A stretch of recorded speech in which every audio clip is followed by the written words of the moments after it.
Hey man, you watching Cold Red with the one and only big homie. My big homie, KB. It's up there and it's stuck here. Boom!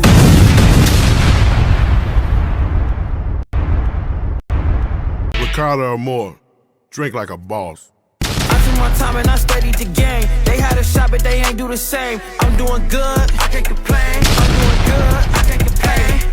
I'm doing good, I ain't tripping. We gon' be good in a minute. All of these songs I can win on. How could I be inconsistent? I shoot my shot from a distance, but this shit very efficient. I see they scary, they missed it. I gotta carry the mission if we don't. What up, doing Cold Red? Where there's smoke, there's fire. I'm your host, the Playmaker, and today we got a very, very special guest in the building. Yeah. The one and only. We got Wave Chapelle in the building. Yes, sir. You knew that. What's up, baby? Man, I'm good, man. I can't complain, man. You know what I'm saying? I'm feeling good, feeling great. You know what I mean? Man, you've been real busy, man. I've been watching you. Yeah. It seems like forever. Oh man, yeah. It's been a minute. It's been a grind, man. Not long journey, but you know what I mean? Still running on the journey. Man. Well, I got some very in-depth questions I'd like to ask you. You ready? Yeah, let's do it, man. That's what we here for. Let's get right to it. Yeah.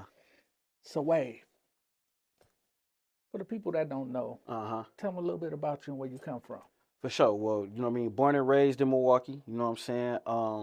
I spent my whole life on the north side, you know, moving all the way around, like everywhere on the north side. My most memorable moments is probably like 32nd and Villard, you know what I'm saying? That's when I was like, you know, becoming a early teenager, you know what I mean? Starting to kick it, you know, move around, seeing things and taking it in.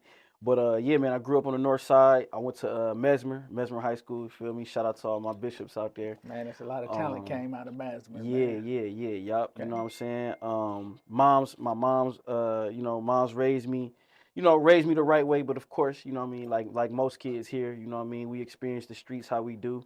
And you know what I'm saying? And then on the flip side, my pop was also an artist too, you know what I'm saying? So Definitely. yeah. Man, you came off of 32nd and Villard. Yeah. It had to be rough around there around that time, Oh, wasn't for sure. You know, the Club Onyx was right there. It used to be Club Onyx. You know, the train tracks is right there. They got the Food Town joint. So it was just always live. You know what I'm saying? As a kid, you don't really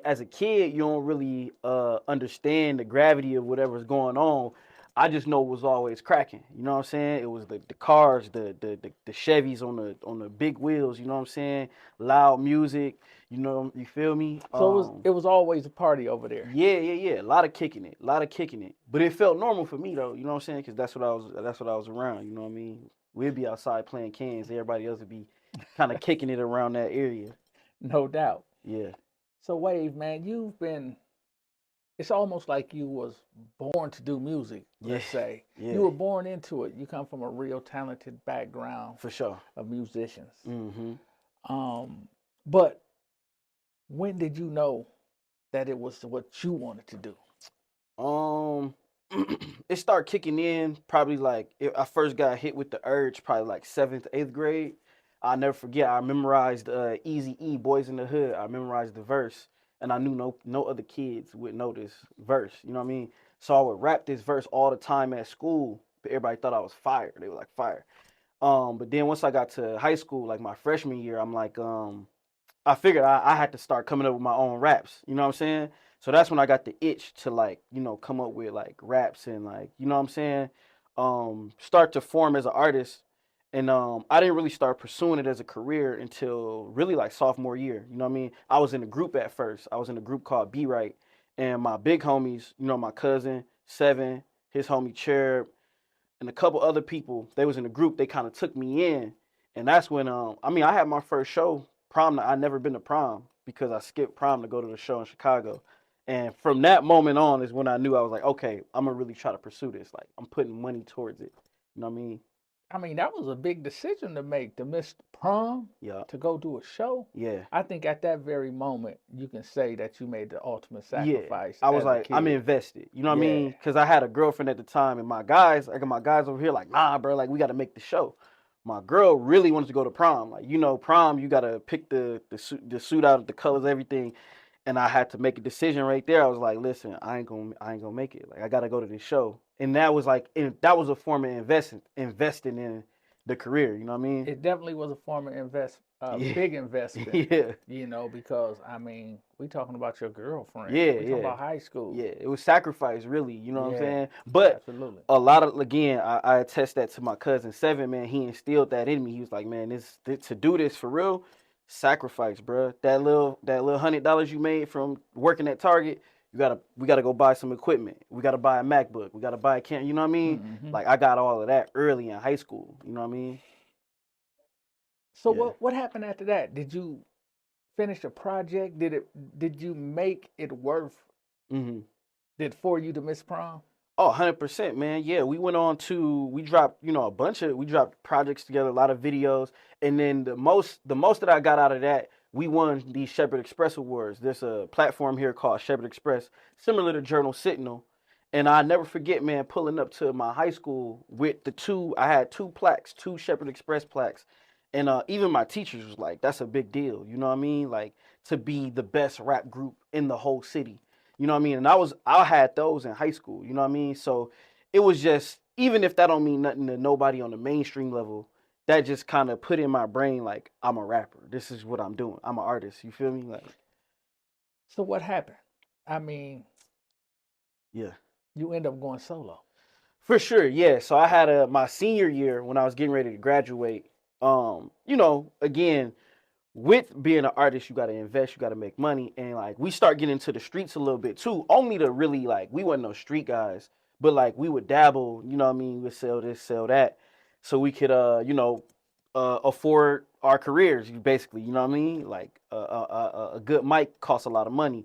An interface costs a lot of money. So we invested in our career, but we also kind of dabbling in the streets. And with that, of course, burn your hand a little bit. And my big cousin I had an opportunity to go to college in Memphis. And I kept fighting it. You know what I mean? I was trying to stay here and stay loyal to my group and my guys.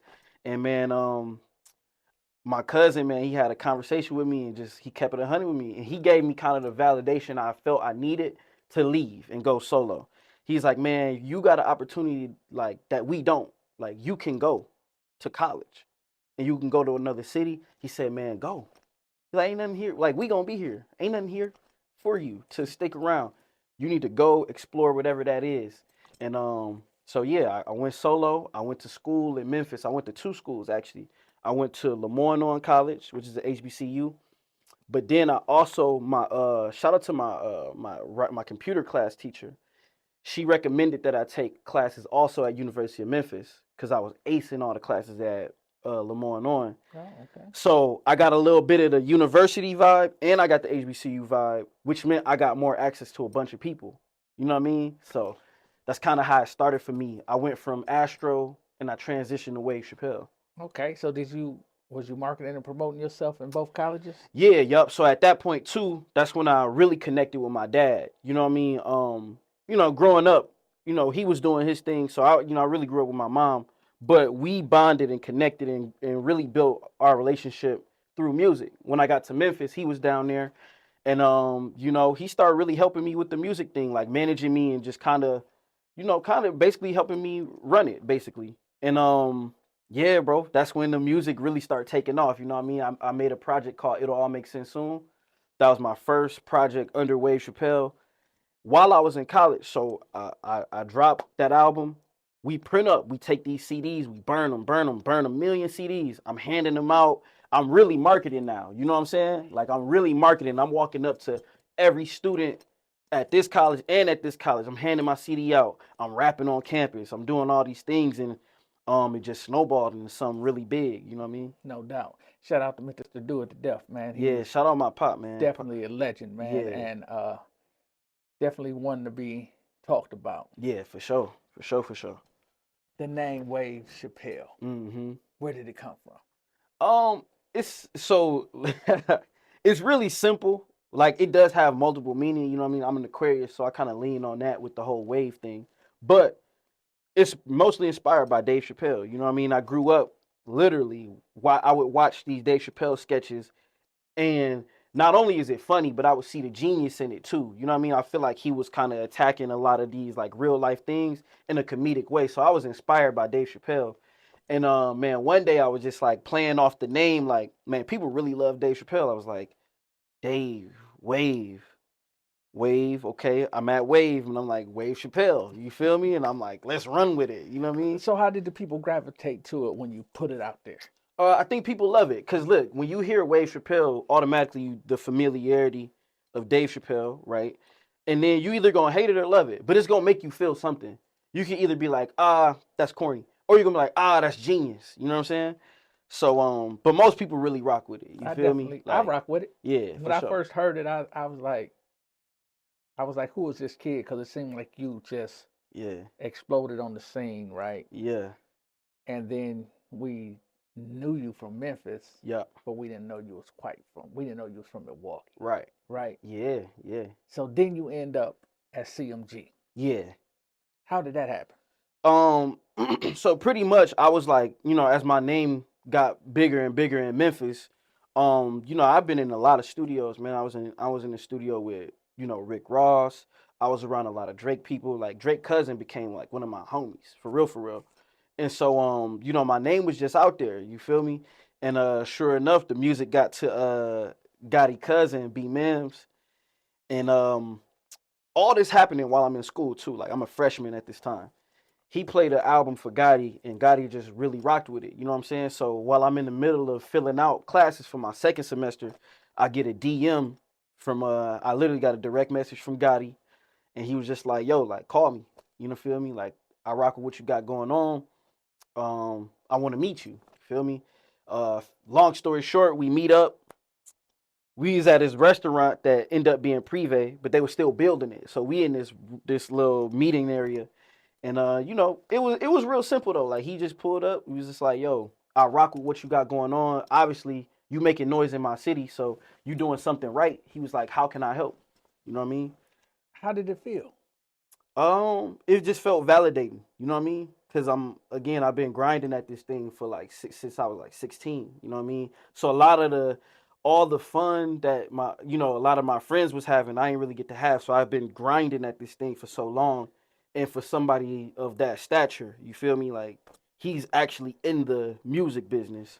For somebody like him to recognize me and want to invest in it and be a part of it, it was just validating. You know what I mean? I was like, okay, this confirms and stamps that I'm on the right path.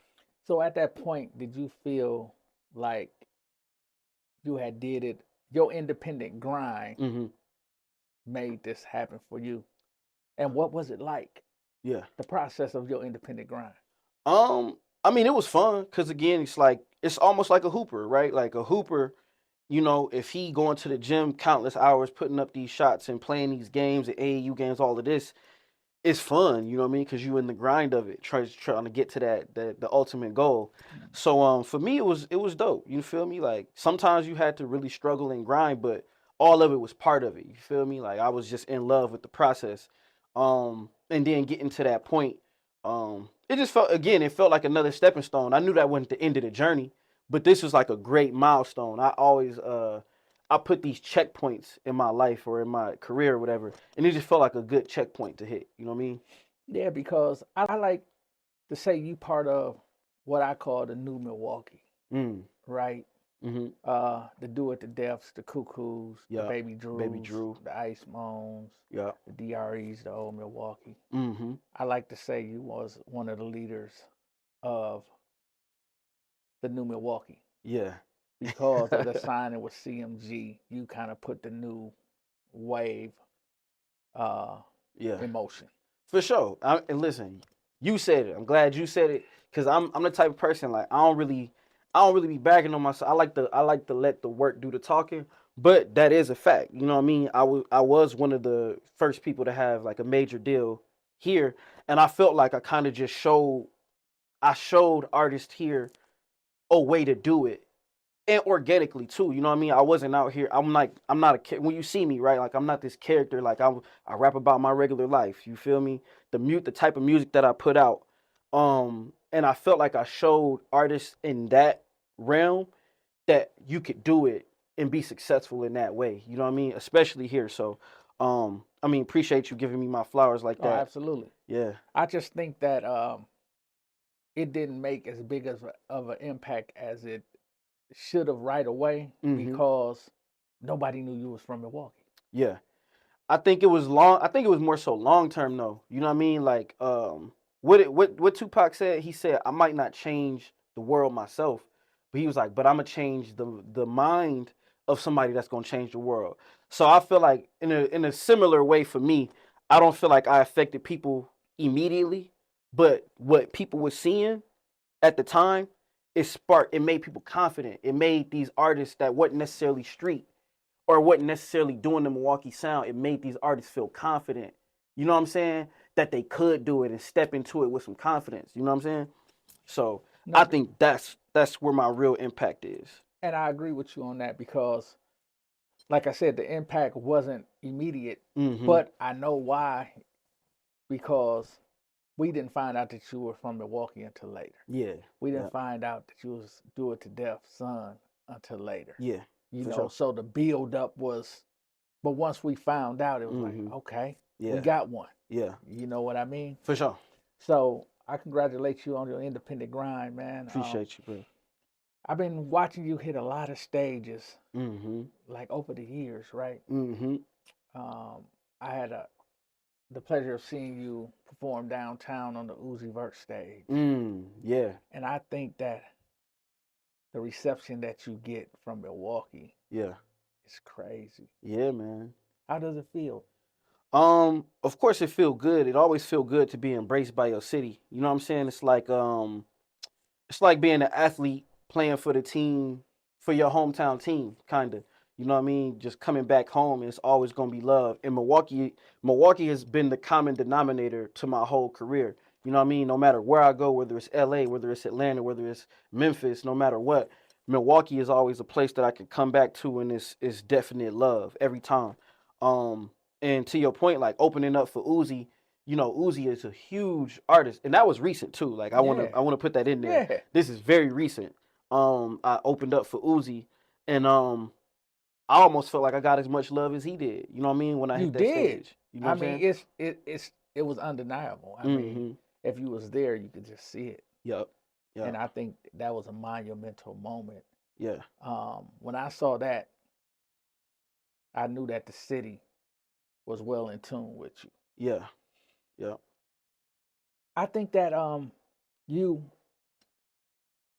got your start so early and your opportunity so early before Milwaukee got Really caught on. right? Yeah. So it's almost like you at the right age, but it's almost like you on your second life. I say third. I be telling people like, you know, just to speak on the longevity, man. Like I signed my deal at 2016.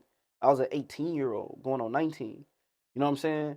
And so fast forward to now, like that's why I was saying that opening up for Uzi now, we almost 10 years removed from the deal. And to still be in this space where I could, you know what I mean, like just function as an artist at a high level is just a testament to the longevity. And man, I feel like I feel like a brand new artist. You know what I mean? Like this is like my third career because there's the CMG era. Then there's my first 2 years being independent. There's that era where I was like, you know, just figuring out how to distribute my own music and all this stuff like that. To fast forward to now, in the last maybe 3 years, whether I'm performing with the Bucks, opening up for Uzi, meeting Obama, like all these things. It's like 3 eras of a career all mashed in one. You know what I mean? Let's talk about that. Yeah.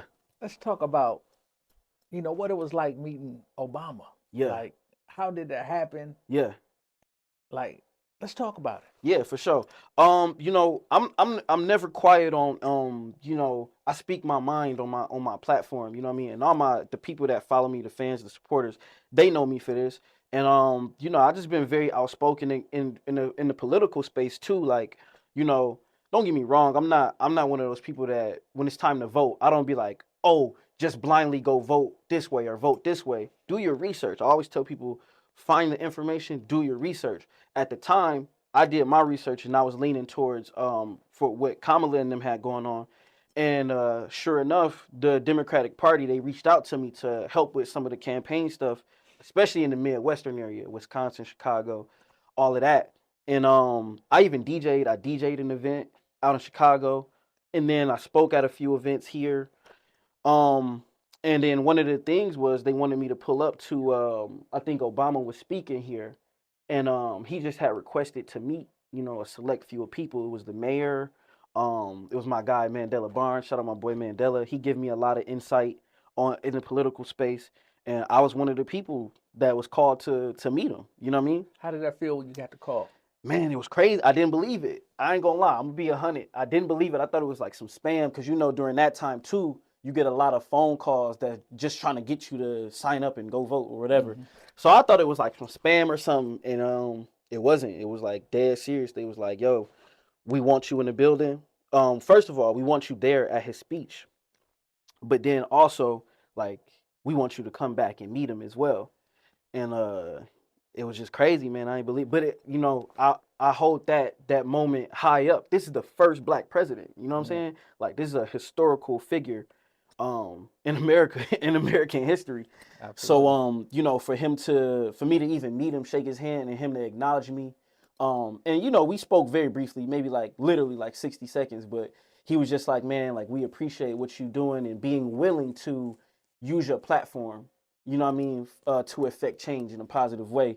And just to hear those words from Obama, you know what I mean, this far into my career, man, that was epic. No doubt. Yeah. Man, recently we lost one of the great ones Mm-hmm. to senseless gun violence. Yeah, man. He was like an uncle to you. Yep, absolutely. How does that affect you? And moving forward,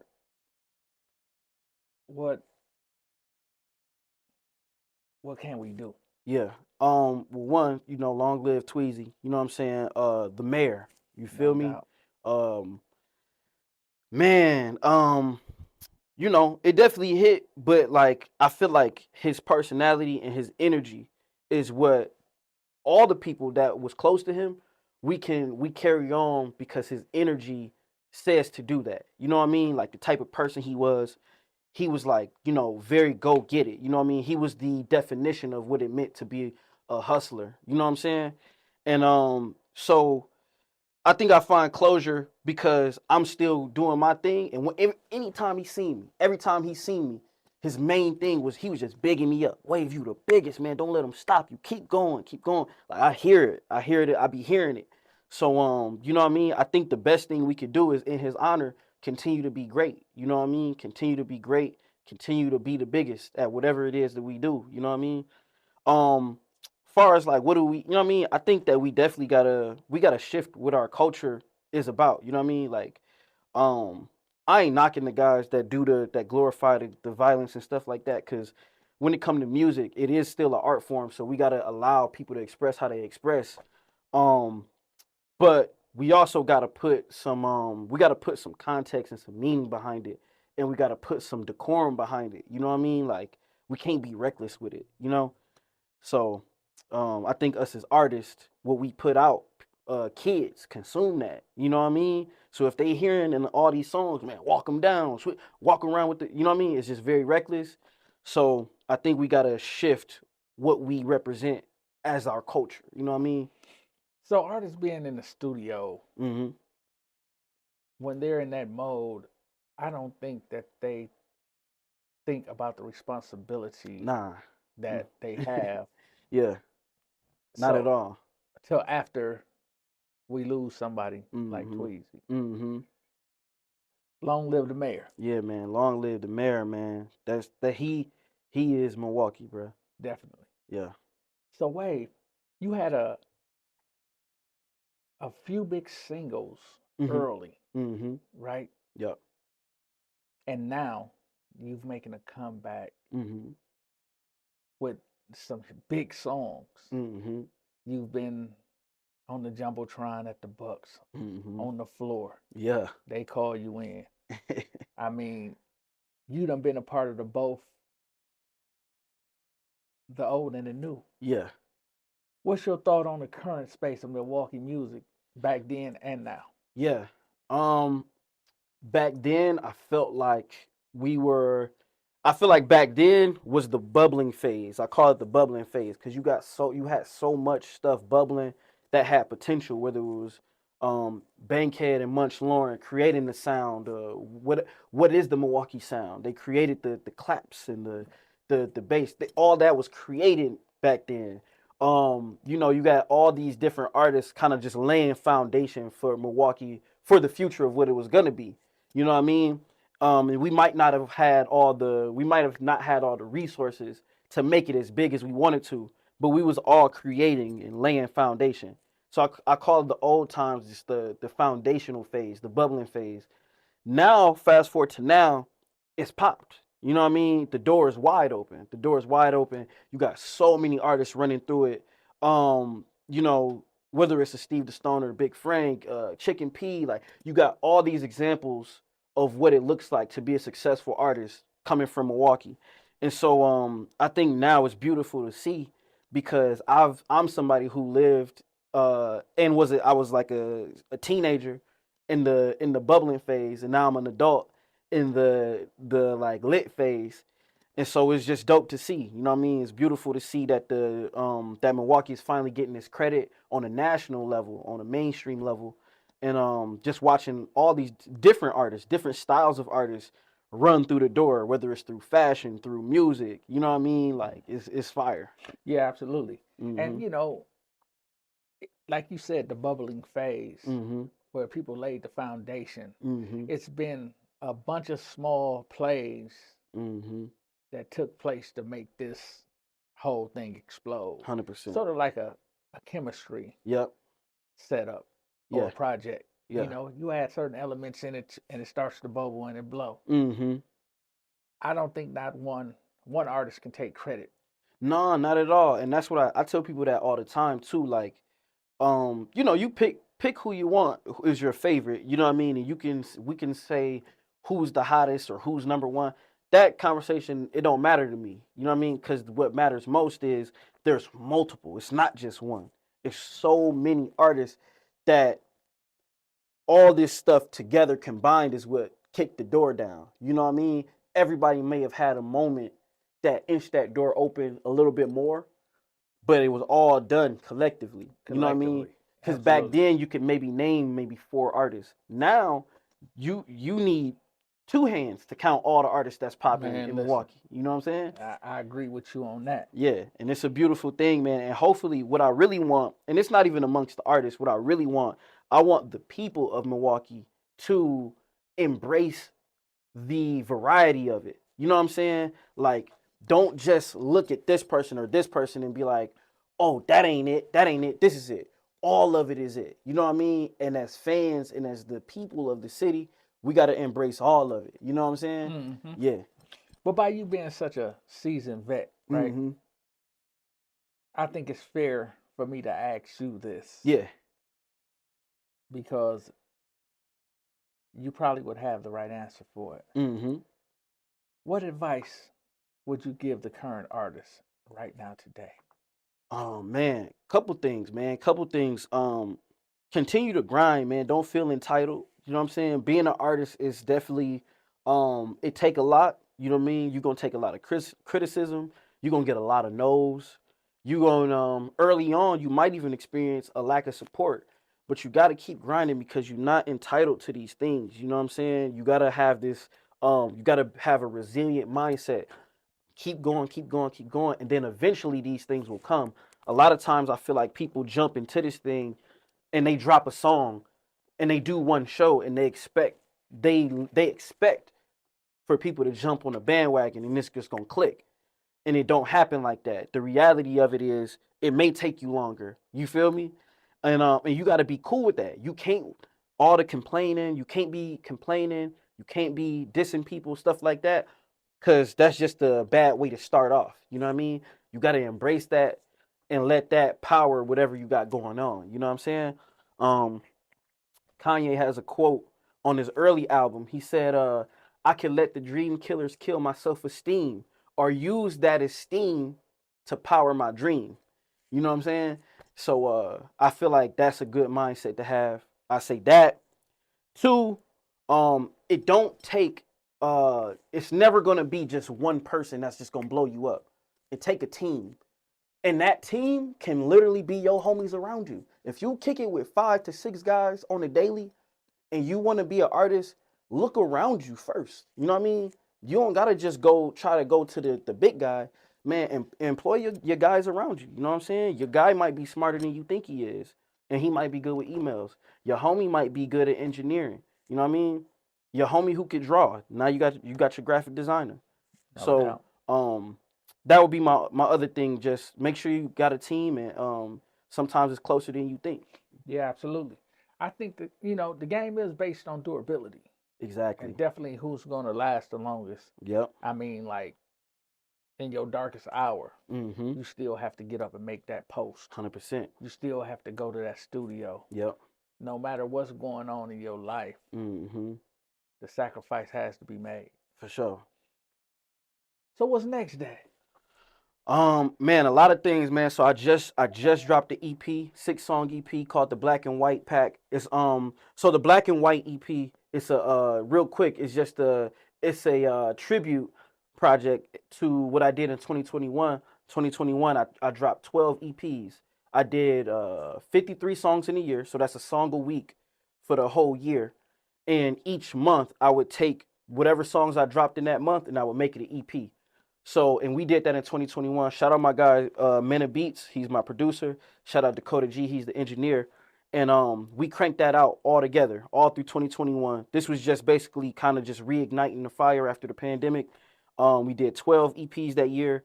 And so that mindset of just being consistent, just consistency and going at it, working at it, we've been carrying that this whole run. Like that run is what is the reason you see me able to open for Uzi. The reason that you see the Bucks reach out to me to perform on the Bucks stadium or arena, 4 times. You know what I'm saying? That energy right there. So fast forward to now, we still just cooking with grease.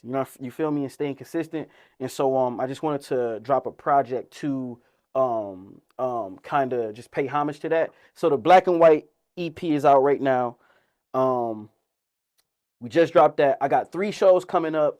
October 11th, we got Flannel Fest. October 17th, I'm opening up for Talib Kweli at the Miramar. And then October 18th, I'm performing for the No Kings movement at the Cathedral Park. That's right downtown.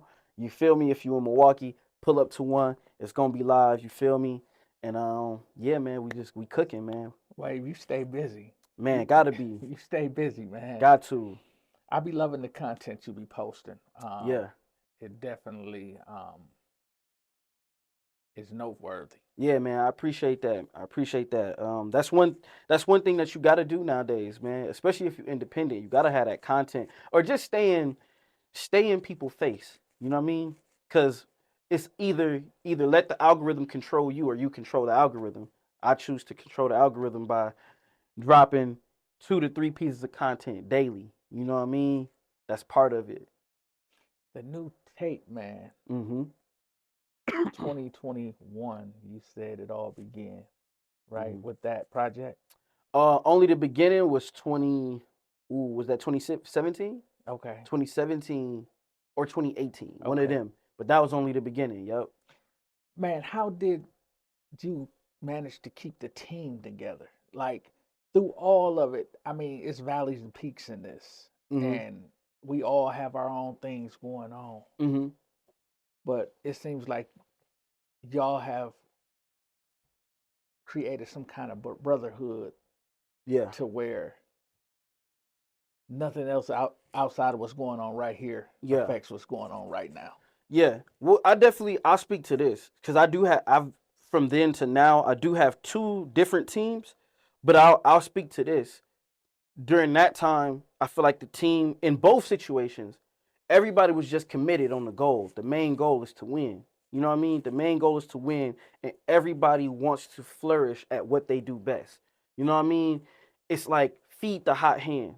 If my man's is hot, I'm gonna figure out what I can do to further support him so we can all win. And I think that was the thing then, whether it was the Only Beginning era or the CMG era, I like to say, versus now in 2020, my new team with G.O.A.T and Men of Beats, you know, they really they reignited me. I ain't gonna lie. During the pandemic, I was this close to being like, yo, I done did everything.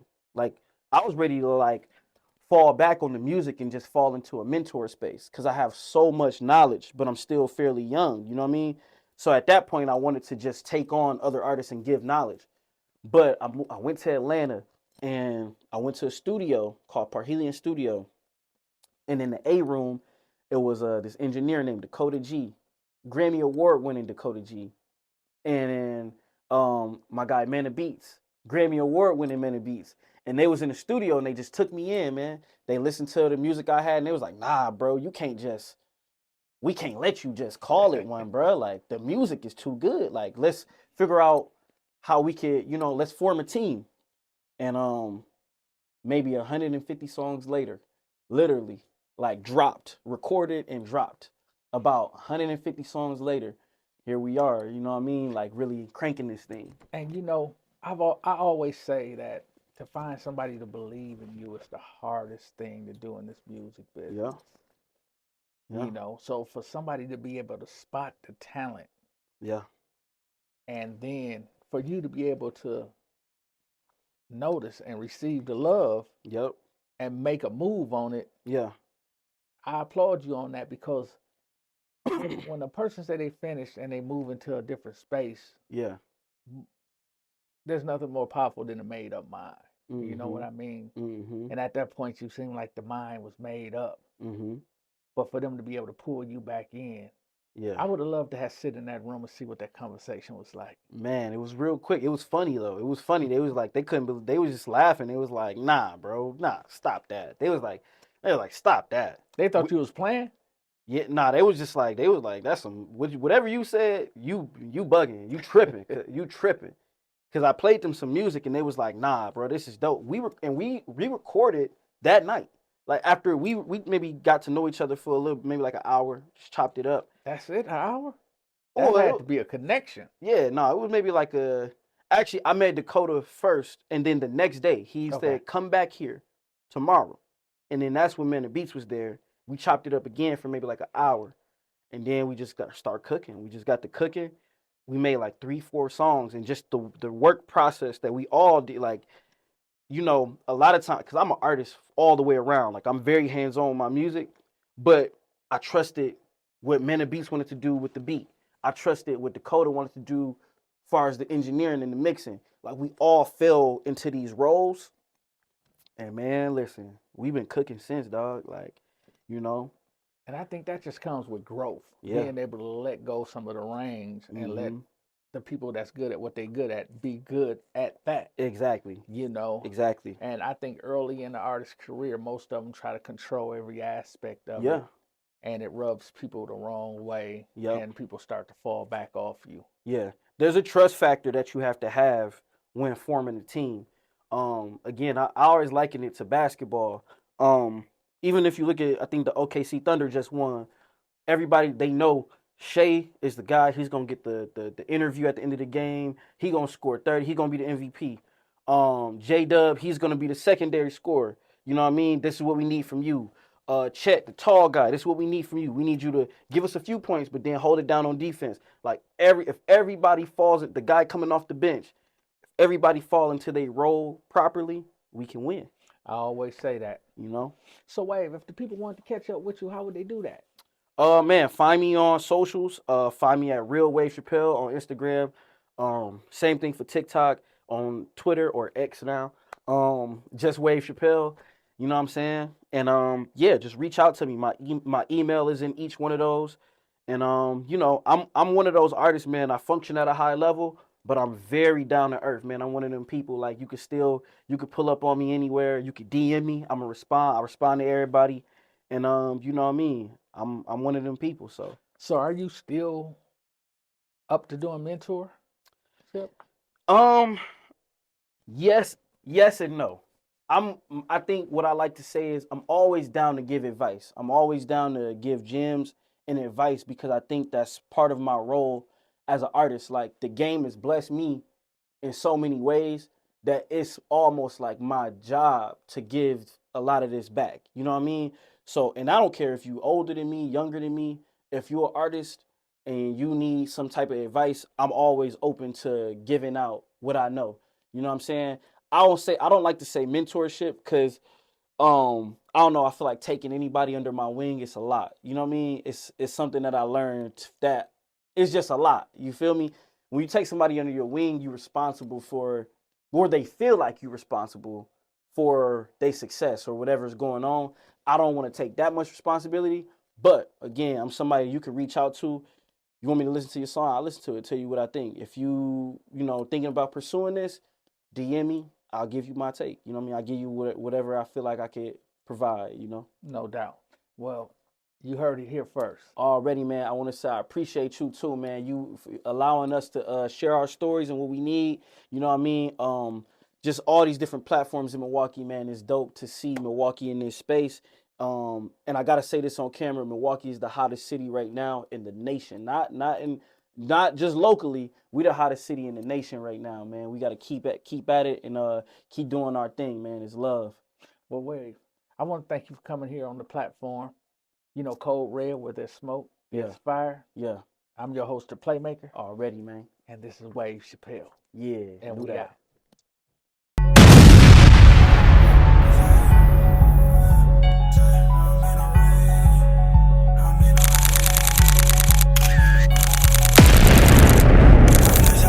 No paparazzi. Look, baby, hop on this dick and ride like a Kawasaki. I be in mood almost every song.